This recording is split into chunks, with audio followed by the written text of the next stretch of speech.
올해 한국 경제의 이 성적표 늦어도 내년 초엔 구체적인 수치와 함께 공개가 될 텐데요. 그런데 기대보단 걱정이 참 많습니다. 돌아가는 경제 상황이 일단 좋지 않고요. 무엇보다 경제가 활성화되고 회복될 것이란 시그널조차 지금 보이지 않고 있습니다. 내년엔 좀 나아질까요? 지금은 또 어떤 고민이 필요한 시점일까요? 오늘도 전문가들과 이야기 나눠보겠습니다.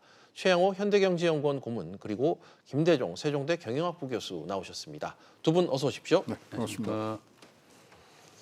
네, 오늘은 대화에 앞서서 제가 간단한 정리를 해보고 시작을 하겠습니다. 화면 내용을 좀 참고해 주시면 좋겠습니다. 화면을 좀 보실까요? 경제 성장률이 이 일정한 기간 동안 한 나라의 경제 성장을 나타내는 지표지 않습니까? 경제 규모 또 국민 소득 규모로 판가름하는 이 지표인데 한 나라의 경제 성과를 가늠하는 중요한 척도라고 할 수 있습니다. 이 성장률은 국제기구뿐만 아니라 신용평가사, 정부 기관, 또 민간 연구기관 등에서 각각의 전망치를 매번 내놓고 있습니다. IMF는 이 어제 공개한 세계경제 전망 보고서에서 우리나라의 올해 경제 성장률을 2%로 제시를 했습니다. 내년 성장률도 2.2%에 그칠 것으로 내다봤는데 각각 0.6%포인트씩 하향 조정을 했습니다. 최 고문님, 먼저 제가 좀 말이 조금 길었는데 의미부터 좀 풀어주셔야 될 것 같아요. 올해와 내년 성장률 전망치가 0.6%포인트나 하락했다. 이걸 좀 어떻게 받아들여야 될까요? 이러면 우리가 4월 달 보고서부터 우리가 다시 뒤쳐져 봐야 되는데요. 네. 4월 달에 세계 경제 전망을 3.5에서 3.3으로 내릴 때 우리나라는 2.6이 2.6 그대로 놔뒀어요.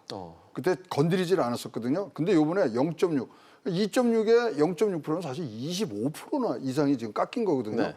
그런데 그때하고 지금하고를 두 보고서를 비교해 보면 사실 그때 우리나라를 변동을 안 하고 현상 유지를 했던 것은 한국 정부의 이 부양 의지, 경기 부양 의지가 굉장히 높다.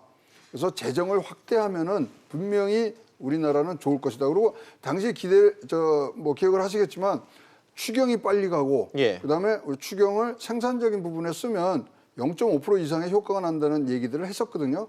그렇다면 이번에 0.6이 빠진 그 부분을 해석을 하자면 한국의 경기 부양 정책이 사실 어떠한 성과도 못 내고 있다.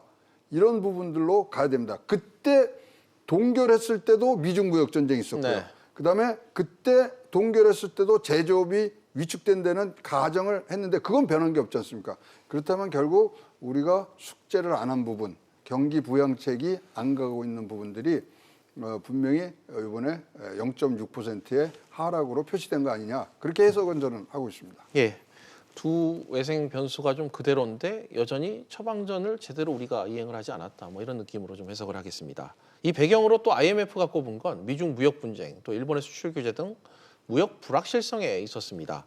김 교수님, 이런 대외 여건 악화가 우리 경제에 미치는 영향력 어느 정도라고 지금 보고 계십니까? 상당히 중요합니다. 우리나라의 이제 대외 의존도는 87%인데요. 대외 의존도는 이제 우리나라 GDP 분의 수출 플러스 수입입니다. 작년 말 기준으로 우리나라 GDP가 1.5조 달러고 수출 수입을 합치면 1.2조 달러 되거든요. 그렇게 하면 약 87%가 우리나라는 대무역에 의존하고 있다. 그래서 수출 지향의 우리나라 국가입니다. 우리나라는 세계 최고의 그 제조업 중심 국가인데요. 세계 5등이거든요. 우리나라보다 수출이 많은 나라가 중국, 미국, 독일, 일본, 5위 한국입니다. 이와 같이 우리나라는 제조업 중심의 굉장히 수출 지향의 국가인데 미국과 중국이 무역 전쟁을 다투고 있고 또 중국과 홍콩을 포함하면 우리나라는 중국 의존도가 33%입니다. 그다음에 미국이 20% 가까이 되고 그래서 우리나라 전체 교역의 한 50% 이상을 중국과 미국에 의존하고 있는데 미국과 중국이 스몰 딜, 작은 합의에만 좀 그쳤고 또 최근에 몇 달 전에 이제 한일 갈등이 또 악화되고 있고 또 중요한 홍콩이 굉장히 경제 침체가 되고 홍콩 사태가 장기화됨으로써 더 어려워졌다. 결론은 우리나라는 무역 중심의 국가이고 대외 의존도가 굉장히 높은데 이러한 대외 의존도가 너무나 어려워지니까 우리나라가 가장 크게 영향을 받았다. 이렇게 볼 수 있습니다. 네, 알겠습니다. 물론 상황이 안 좋은 건 꼭 우리나라뿐만은 아닐 겁니다. 우리나라처럼 이 수출 중심의 국가들, 특히 독일, 싱가포르 등 같은 이 선진국도 큰 폭으로 하향 조정이 됐습니다. 특히 홍콩 같은 경우는 2.6%포인트 떨어지면서 0.3%로 지금 곤두박질 친 그런 모습인데요. 최 고문님, 우리나라도 그렇지만 이들 모두 대중 수출 의존도가 상당히 높은 나라들 아닌가요? 그렇죠. 뭐 홍콩 2.9에서 작년 거랑 비하면 2.9에서 0.3으로 뭐 굉장히 떨어졌죠. 예. 독일이 1.9에서 0.5로 떨어졌고 싱가포르 같은 2.5에서 0.5로 떨어져서 소위 말하는 글로벌 공급망이 무너지는 듯한 이런 모습들을 냈는데요. 사실 이게 우리나라에 지금 뭐 발표가 돼서 우리나라 2.0으로 떨어지니까 굉장히 큰 일처럼 하지만 세계적으로는 더 큰 숫자 때문에 걱정을 합니다. 내년도 중국의 경제 성장률을 5.8%로 봤습니다. 그러니까 이거는 중국의 소비 위축이 독일의 경기 위기로 갔고 독일이 하다 보니까 유럽존으로 갔고 예. 세계 경제 위기로 가는 그 패턴을 지금 얘기를 하고 있고요. 더군다나 거기다 놀라운 거는 이번 숫자 중에 더 관심이 가는 거는 일본을 0.9에서 0.1로 내렸어요. 아, 그래요. 예, 그리고 중국 5.8로 내년도 냈고 인도 마이너스 1.5%를 내립니다. 그래서 우리나라만이 아니라 전 예. 세계적인 위기의 그런 문턱에서 지금 오고 있는 것들을 네. 지금 IMF의 이번 이 보고서에서 나왔는데 결국 한마디로 줄인다면 이런 무역 전쟁을 통한 글로벌 공급 체인이 무너진다. 이런데 경고를 지금 내리고 있는 IMF 보고서라고 보고 있습니다. 알겠습니다. 사실 이 IMF가 제시한 2% 경제 성장률을 놓고서도 일부 학자들은 이마저도 낙관론이다 이런 지적을 냉정하게 하고 있습니다. 지금 뭐 경제 상황과 여건을 감안해 볼 때 2% 달성도 좀 쉽지 않다. 뭐 이런 지적 때문일 것 같은데요. 김 교수님, 실제로 일부 연구기관에선 1%대를 전망하고 있는데 교수님은 좀 어떻게 보십니까? 저도 만약에 지금 현재 우리나라의 국가가 하는 경제 정책은 두 가지가 있는데요. 국가 예산으로 하는 재정 정책과 한국은행을 중심으로 한 통화 정책입니다. 그래서 국가 정책은 통화 정책과 재정 정책을 두 가지를 통해서 경제 정책을 하고 있는데 이 두 가지가 맞물려야지 효과를 발휘할 수 있습니다. 지금 현재 우리나라가 기준금리를 좀 내리면서 좀 확정적인 경제 정책을 하고 있지만 저는 친시장적인 경제 정책으로 전환하지 않는다면 이거마저 어려워서 1.8%대, 예. 1% 후반이 될 가능성도 높다. 그래서 최근에 이제 문재인 대통령도 현대자동차도 방문하고 삼성도 방문하고 좀 친시장적인 경제 정책을 홍보를 하고 있는데 이와 더불어서 좀 더 법인세를 좀 인하한다든지 또 최저임금제를 동결하고 주 52시간제도 좀 더 국회에다가 또 입법 요구를 했지 않습니까? 이와 같이 좀 기업적이고 좀 친시장적인 경제 정책을 할 테니까 기업들이 투자를 좀 많이 해라. 우리나라에서 기업들이 해외 투자를 우리나라에 들어오는 것보다도 우리나라 기업이 해외 투자하는 게 3배나 많습니다. 작년 기준으로. 이와 같이 기업들은 국내 투자를 좀 꺼리고 오히려 해외 투자를 늘리고 있는 이유가 정부 경제 정책이 좀 더 친기업적인 정책으로 좀 전환해야 된다. 그래서 지금 현재 추세라 그러면 2%도 굉장히 어려운 상황이니까 대외 여건과 동시에 정부는 좀 기업적인 정책, 친기업적인 정책을 펼쳐서 기업들이 국내 투자를 해야만이 경제 성장률을 2%를 유지할 수 있다. 이렇게 말씀드리겠습니다. 알겠습니다. 그렇지만 이 청와대는 민간의 인식과는 다소 좀 괴리가 있는 것 같습니다. 대통령께서 얼마 전에 경제는 좀 생각보다 잘 선방하고 있다. 뭐 이런 의견도 좀 내놓고 계신데 이런 낙관적인 경제 인식에 대해 학계에 계신 분은 좀 어떻게 생각하십니까? 그래서 지금 같은 일을 하면서 다른 결과를 항상 기대를 하시는 것 같아요. 지금 뭐 바꾸는 건 하나도 없는데 조금 올라간 것 같고 확대 해석을 하시는데 지금 현재 우리가 1%, 2%대 이게 문제가 아니고요. 1%가 됐든 2%가 됐든 지금 잠재 성장률 밑에서 지금 우리가 경제가 가고 있는 게 예. 이것이야말로 구조적이고 총체적인 위기라는 엄중함을 우리가 가져야 되는데 왜 자꾸만 뭐 고용지표 조금 좋아진 거 고용지표도 한 푼만 들어가도 65세 이상의 그런 아주 단발성 알바 형태의 그런 일자리만 늘고 있는 부분들을 우리 계속 좋게 얘기를 한단 말이에요. 예. 진단이 이게 잘못되면요. 처방이 잘못 나올 수밖에 없는 부분이기 때문에 좀 더 엄중함을 우리가 가져야 되고요. 현재 우리가 뭐 2%대냐 1%대냐 얘기를 하지만은 블룸버그에서 전 세계 41개 기관에서 나온 한국의 경제 성장 전망치를 평균을 내니까 1.9%입니다. 벌써. 네. 세계는 벌써 우리나라를 1%대로 보고 있고요. 그것은 우리가 지금 추구하고는 잠재 성장률 2.5%하고는 너무나 괴리가 많기 때문에 진짜로 구조적이고 실질적인 움직임이 없다면 우리는 잃어버린 20년을 다시 답습하는 그런 뭐 아주 초입에 들어와 있어서 굉장히 우리가 다른 생각을 좀 가져야 되고 다른 일을 해야 되는 그런 아주 엄중한 시기에 놓여 있다고 생각을 합니다. 알겠습니다. 냉정한 현실 인식이 좀 필요한 것 같습니다. 또 하나 오늘 주목해볼 이 경제 이슈가 하나 있었죠. 한국은행이 오늘 금통위를 열고 기준금리 인하 여부를 논의해서 결국 금리를 내렸습니다. 윤 교수님, 역대 최저 1.25%로 다시 이제 석 달 만에 좀 낮춰진 건데 전격적인 또 재차 인하 배경 좀 어떻게 보셨어요?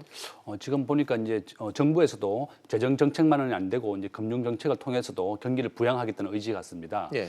기준 금리가 중요한 이유는 1.5에서 1.25로 내렸는데 미국은 지금 현재 1.75입니다. 정부가 기준금리를 내리게 되면 대출금리도 낮아지고 네. 또 기업들이 투자를 많이 해라. 대출금리도 낮아지고 또 투자 활성화를 위해서 이렇게 금리를 낮추는 거고 또 소비자들도 은행에 예금만 하지 말고 소비를 좀 많이 해라.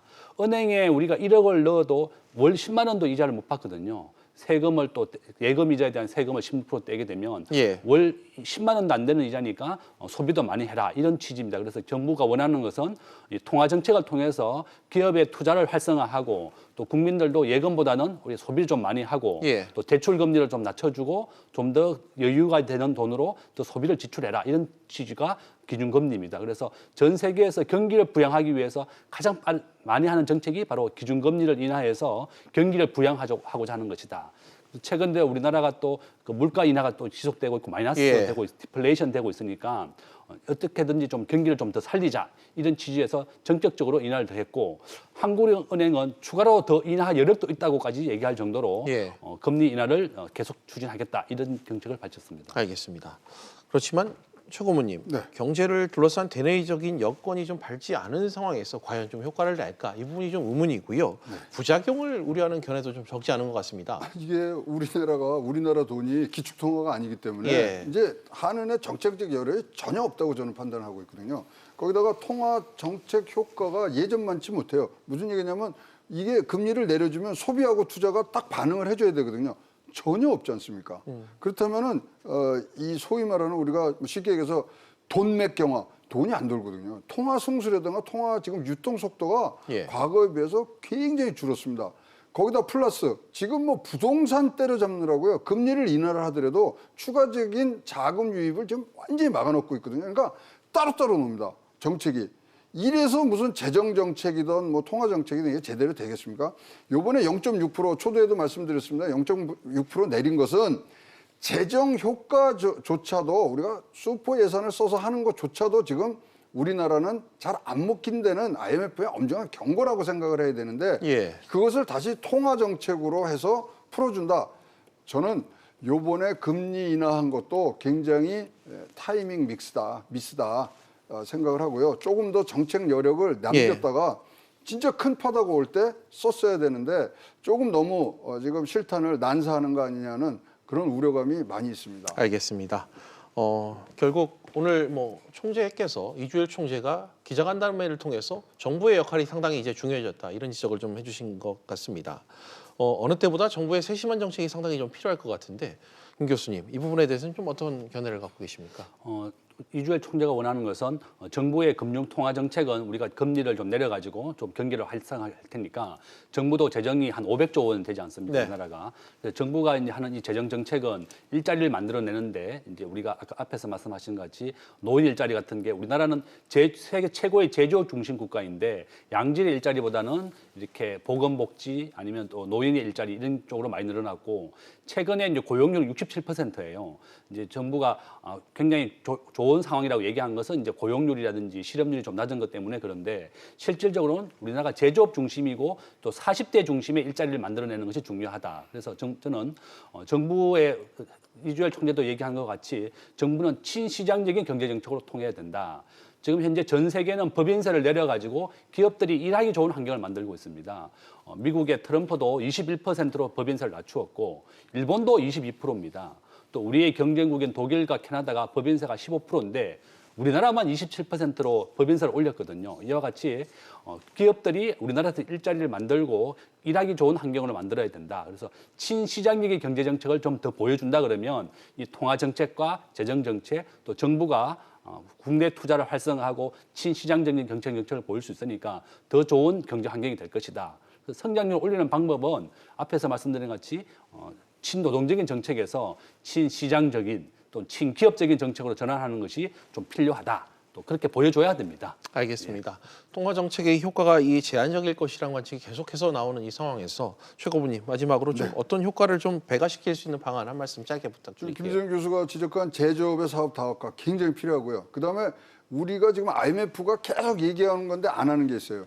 노동시장의 개혁입니다. 예. 어쨌거나 이런 유연화와 그다음에 안전성이 강화되는 방향으로 가야 되고 만약에 이번에 노동시장 개혁을 우리가 이 위기에서 못하면요.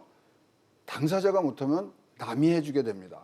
그럴 때는 피와 눈물과 땀이 지금의 10배, 20배 흘리는 그런 사태가 나거든요. 우리나라 지금 할 수 있는 가장 좋은 타이밍에 또 진보 정권이 들어왔고 촛불 때 같은 저희는 노동단체들이 들어왔기 때문에 이럴 때야말로 노동 개혁을 해야 되는 굉장히 당연성이 있고요.